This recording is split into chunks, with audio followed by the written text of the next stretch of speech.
Hello and welcome. You're watching Business Today TV. I'm Sakshi Batra and this is Market Today, a show where we'll help you understand the closing action on the day straight, also with all the cues as to how the markets have traded throughout the trading session, which are the sectors and the stocks that are buzzing in trade today, and also what are experts really saying about the strategies that you should adopt as investors in the current market setup as well. All of that coming up, but first up a quick check on how the Nifty and the Sensex are moving as we begin the closing half an hour.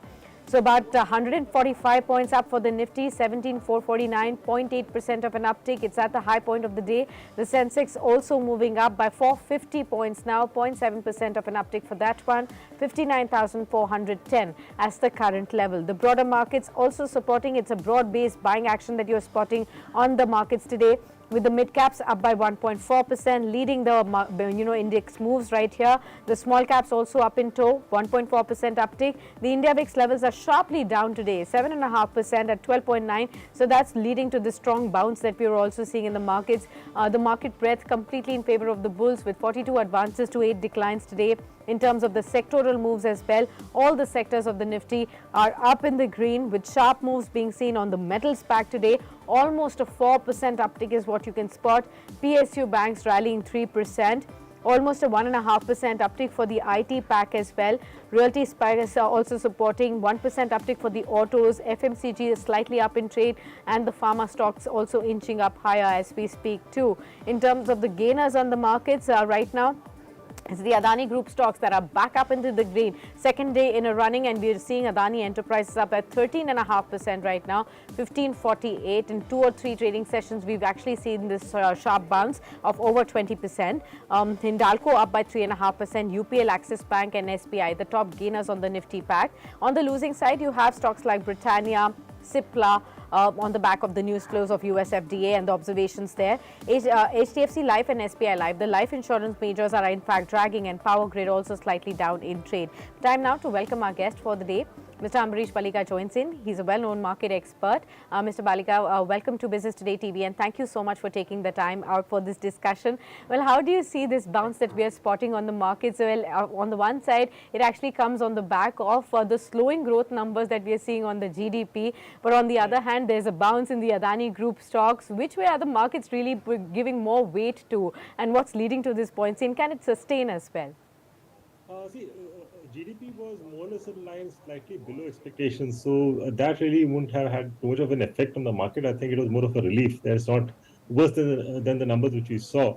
But then when any market falls for 7 to 8 days continuously, it's quite natural that the markets will get oversold, and then you have a bounce back. The question is as to how long this bounce back will last, and I believe it may last just for a day or two, maximum 3 days, and we will resume the downward movement which we had seen in the past, couple of weeks. Because technically speaking, also once the markets had broken that 17,800 levels, clearly the downside opens up to levels of about 17,000 or even below. So, like I said, this is only a bounce back, unless of course it crosses 17,800 decisively. Then maybe I'm going to change my view. But then till then, I still see the downside for the markets. Okay. And how do you see this bounce in the Adani Group stocks now? Is that also something that one should really look at positively, or is this again going to be extremely volatile because dust has not settled? Your view, has anything changed over the last, from the last time that we spoke until now, on your view on the Adani Group stocks? Nothing has changed except for the fact that it has fallen more. And then, see, after say 65, 70, or some of them have fallen 80%. After that, if you have a 5 to 10% up move, again, that's quite natural because, again, these stocks had got oversold. And when you have a bounce back, you normally have a lot of speculators, day traders, short-term traders getting into it to take advantage of the momentum. And that's exactly what we are seeing. I mean, just because some of the stocks are in circuit doesn't mean that the downside is over and it's turned around. Because I think Adani Group, I think, still has some more downside. Like, for example, Adani Enterprises, I still see the stock going below possibly 1,000. Adani Okay. Wilmar and Adani Ports, which are my actual picks from that space. But again, at these levels, I would possibly wait for Adani Wilmar closer to about 280 to 320 levels. I mean, closer to those levels we had seen yesterday. It has bounced back from there. So unless they come to those levels, I mean, I really will not find it interesting to buy. though I'm keeping a tab on just these two stocks in the whole portfolio So of Adani. Adani Wilmar, you said 280. What is the level that you say that you're watching out for Adani Ports? Adani Ports, I would be comfortable at levels closer to about 420 to 450, which I think should be possible over the next month, month and a half. Okay, so still a lot of downside that you really expect right there, Absolutely. especially with Adani Enterprises. It can also slip below 1,000 again. So this is Right. just a bounce that investors should look at, right? Okay. So in this current market where you say that until and unless 17,800 is really breached decisively on the upside, the markets may actually continue to be stuck in this lackluster range bound move. What should be the strategy that investors must follow? How does one really make money in this kind of a market? You pointed out, I had not noticed the number of sessions, but you said 78 days. So we've been stuck in that zone for 78 days. Oversold for sure, but some more time to go. How does one make money in this market? See, I mean, for a trader, there is always an opportunity in a market like this, which is very volatile. But for an investor, I mean, what I would suggest is surely this is not the time to stay out. When the markets were above 18,000 levels, I was asking people to stay on cash, and my recommendation was to stay on cash to the extent of about 30% at that point of time. But then the markets fell below 17,500 levels. I mean, I told my investors that this is possibly a time to start buying. But this is again not go all out and invest the 30%, maybe invest 10% up to levels of about say 17,200 or so. So whenever it's a down day, like what we have seen in the last 7, 8 days, that is the time to really look at buying specific stocks which are there in your list. And in case we see a bounce back, a major bounce back like what we have seen today, if it carries on for a day or two more, and the stocks which you have bought give you that 10, 15, 20% sort of return, which is very much possible. I mean, we have seen that in Adani Group stocks as well as a couple of others which have seen a decent move. So when you see that 10 to 15, 20% move, I think it's prudent to book out to a certain extent what you have bought, because you'll again get that opportunity over the next couple of weeks. Right, But absolutely. but like I said, it is time to start buying. It is not a time to stay on the sidelines. Absolutely, not at this, not the time to be on the sidelines at this point in time. But which sectors, according to you, are showing a pool of profit in the market right now? In fact, I mean, I'm quite bullish on sectors like automobiles, specialty chemicals. Pharma is a dark horse. I mean, that didn't Yeah. perform in the whole of 2022. I see that performing this year. Okay. Cement is the other sector which I would look to buy. And clearly, in consumer durables, I think one sector which should do extremely well over the next 4 to 5 months would be like in the white goods, ACs and refrigerators. Okay, So, that's interesting. yeah, I mean, so stocks like Voltas, Whirlpool, Blue Star, and Amber Enterprises, which actually manufactures AC for all these brands, I think they should do extremely well because February was the hottest month, I think, in the last century, if I'm not wrong. And we are expecting March to May to be much warmer than usual. Yeah. So clearly the demand for ACs and refrigerators are going to shoot up in those months, and I think these are the companies which will benefit. Okay. In fact, I was going to be discussing this summer theme with you because, we knew that it is going to be a hard summer. Everybody knew 10 days ago that El Nino effect was at play.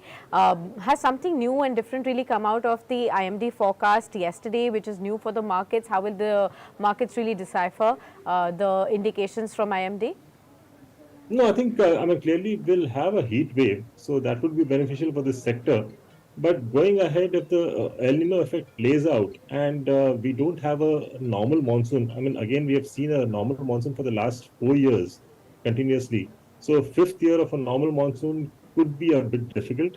And Yeah. in case this El Nino effect plays out, I think that will be negative for the economy as well as the markets, because we would see the sort of food inflation shooting up, and that clearly is not good for us. So I just hope that doesn't happen, but we need to keep a close watch on that. If that happens, possibly the recovery in the markets could get a bit delayed, because as of now, I believe that I mean, earnings should be looking up possibly from Q2 FY24. But if this happens, I think that can delay, I mean, get delayed a bit further.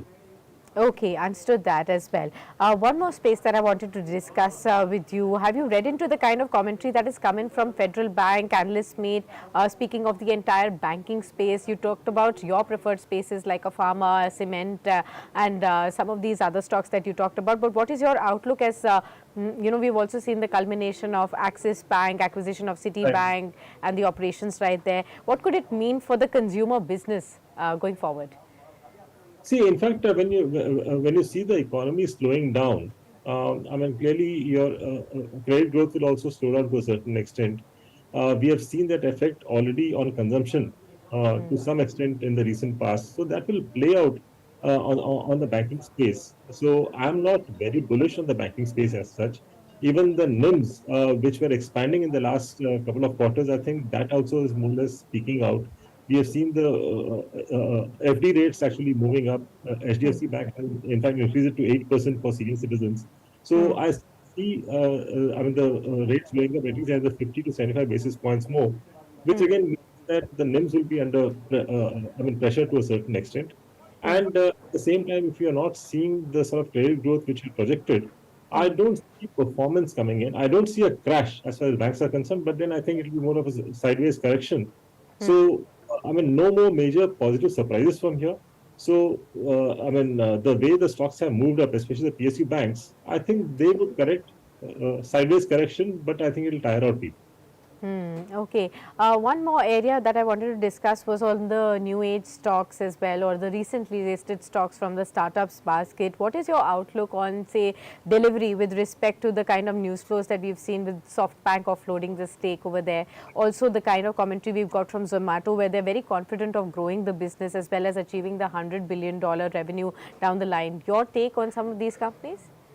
Zomato, I was quite negative when the IPO had come, and I really couldn't believe the way the stock had moved up.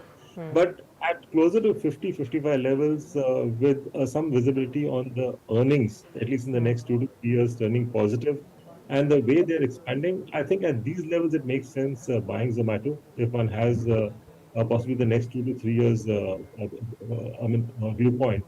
Again, stocks like delivery at these levels, I'm finding it decently attractive. Whatever the SoftBank has sold, I think at least I mean the pressure which was there, I think that's off, and because of which we have seen the stock actually move up post that block deal this morning. I mean the other stocks which I'm quite positive on among the new age ones is Policy Bazaar. Okay. So, so that's one stock which I see possibly levels of 680 or more. So even at the current levels, I would be a buyer. Okay, understood that. What is your outlook on the auto space, sir? Given that we'll be, of course, we're watching out for the February auto sales numbers as well. Could Right. we see two-wheelers really come back on track? We've also got CLSA's note coming out on M&M, which has been a very good performing stock as well in the recent past. They've upgraded the stock to buy, citing strong momentum in the farm as well as auto business. Would that also be one of your favorites in the auto basket? Yeah, surely, because in auto basket there can be two parts. One is a two-wheeler, and the other is four-wheelers, LCV, HCVs. So two-wheelers, I really don't see them performing too well because that's one space which has got hit by the EV launches Yeah. I mean by new brands. So that has eaten into especially the lower end of the two-wheeler sales. Because most of the known players, the known brands have been slow as far as the EV is concerned. So that's going to hit them. So stocks like Hero Moto or a Bajaj Auto, I would be a bit cautious at this point of time. In fact, negative on those stocks. Whereas four-wheeler stocks and HCV, LCVs like Maruti, Tata Motors, Ashok Leyland, Mahindra Mahindra, I mean, they're decently bullish. Okay, one more stock I want your view on, and that is LIC. You know, yesterday we were talking about how the stock has been severely battered over the last 1 month, especially with the linkage that we've been, markets have been looking at with the Adani Group exposure, even though the exposure is minuscule, less than 1%, but the stock has been severely battered, about 20% of a decline in the last 1 month alone. And also, when we see from in terms of market cap, it listed at one of the top six in the market cap, but now it's slipped to 12 Right. levels as well. The stock has bounced back since yesterday, since the momentum on Adani stocks again, but it's trading at 600, 602 right now. Your thoughts on LIC? How should one be looking at this stock now? Valuation wise, I find it very attractive. But then the issue is that the stock has fallen post the IPO. So at every level, we'll find enough sellers who have been stuck, earlier, and who want to exit. So I think at every level, you'll find sellers coming in. So moving up sharply from here would be difficult. It can only move up very well once it goes beyond 900. So that's some time away. But then Okay. when the valuation is decent, I think it's a good time to buy. I think even at the current levels, despite it moving up, about 25 rupees, it's still a good buy. As far as Adani stocks in the portfolio is concerned, I think it is more of a sentimental impact than anything else. Because looking at the portfolio which LIC has, this should not have too much of an impact. And Okay. and more so, they are not losing on Adani stocks. I mean, like the value is still higher than what they bought it at. It was more of loss of profit. I mean, it was at a huge profit earlier, and that's come down. Okay, understood that. Well, on that note, thank you so much, Mr. Baliga, for being with us on the show and sharing all the insights on various sectors and stocks that we've discussed today. The markets are looking bright today after those days of declines. 440 points uptick for the Sensex right now, 59,404, 17,448 currently for the Nifty. It's up by 143 odd points. Looks like we are headed for a positive close. So that could be a breather for all the investors who've been looking at a lackluster market for a long time. 78 days of continuous range-bound lackluster and weakness in the markets that we've spoken of, just like how Mr. Baliga pointed out. But definitely still a lot of opportunities for investors to really make money. Not the time to sit on the sidelines, but get out there and get into stocks that can actually help you make money even despite this volatility that we are seeing. So continue to stay with us on Business Today TV to catch all the updates from the world of business and stock markets. You can subscribe to this channel and also continue to engage with us via other social media platforms, Facebook, Twitter, LinkedIn and Instagram. Many thanks for tuning in. For now.